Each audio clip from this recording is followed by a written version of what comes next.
Alilon, Humapyo, and Saru. So before we go to our meal for today, let us first discuss some facts about breakfast. So the longest period of time we go without eating is typically during our sleep time. And so breakfast came from the old word breaking the fast, which is sleeping basically is. So when we go to sleep and wake up, typically we're hungry, right? So the purpose of breakfast is to break our conscience and provide us some nutrients. So you might ask, why do American breakfasts have fuller meal compared to other breakfasts like the Pineto? So basically, Americans tend to sleep early at night, and so they are going to wake up earlier compared to other nationalities, right? And so with that, they tend to prepare a bunch of foods so that they can provide nutrients for themselves the entire day. So let's now go through our meal for today. So our American breakfast meal consists of bread and cheese, which are go foods that gives energy, and then the ham and sausages, which are the grow foods, and also the egg and grow foods, which consist protein that gives bodybuilding or energy also, and the vegetables and the banana or the fruits that give glow or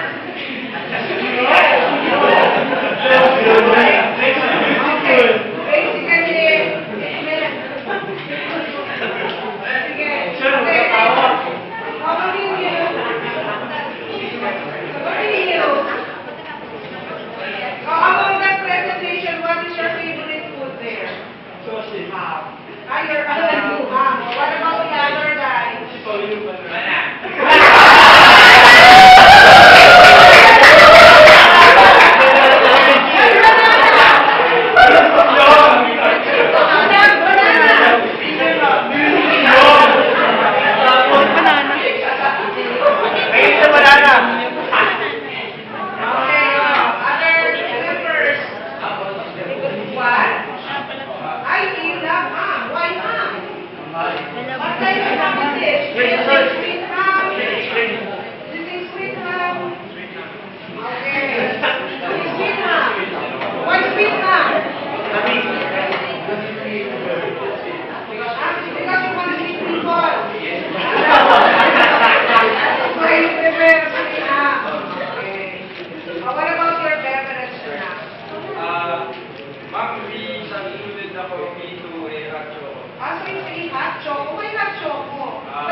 They love hot choco or coffee.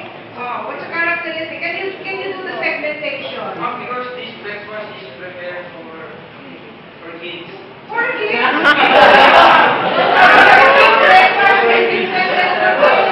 But everybody will eat this kind of breakfast, correct?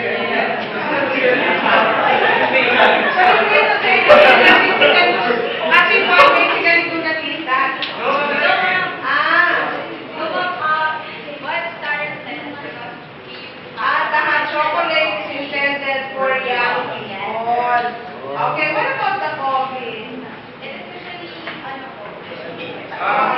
Most adults prefer coffee po. Okay, what about you? What do you prefer, hot chocolate or coffee? Hot chocolate. Hot chocolate? What about you, Mr. Taro? Hot chocolate? Oh, among the people here who are watching, hot chocolate or coffee? Coffee. Okay, that is why you love Starbucks.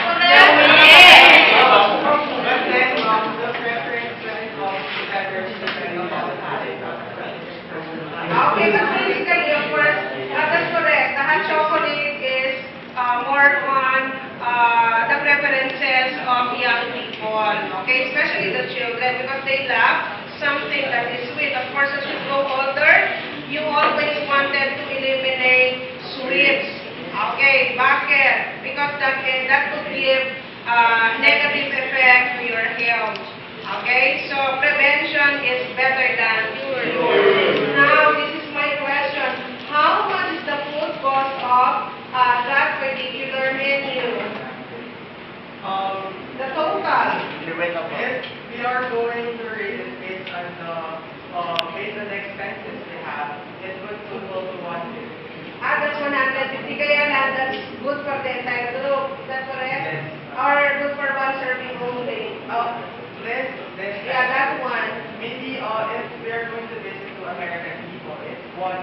One person.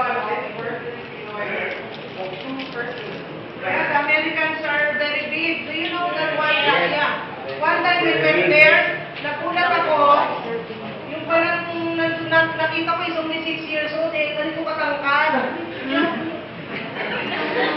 Kaya, kailan na natin, yeah, I was really surprised, 6 years old, taller than me. Kaya ko lang nalaman na talaga ng 6 years old, the way he acts.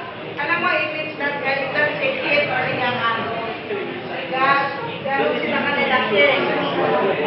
Okay, so, do you think that is a balance menu?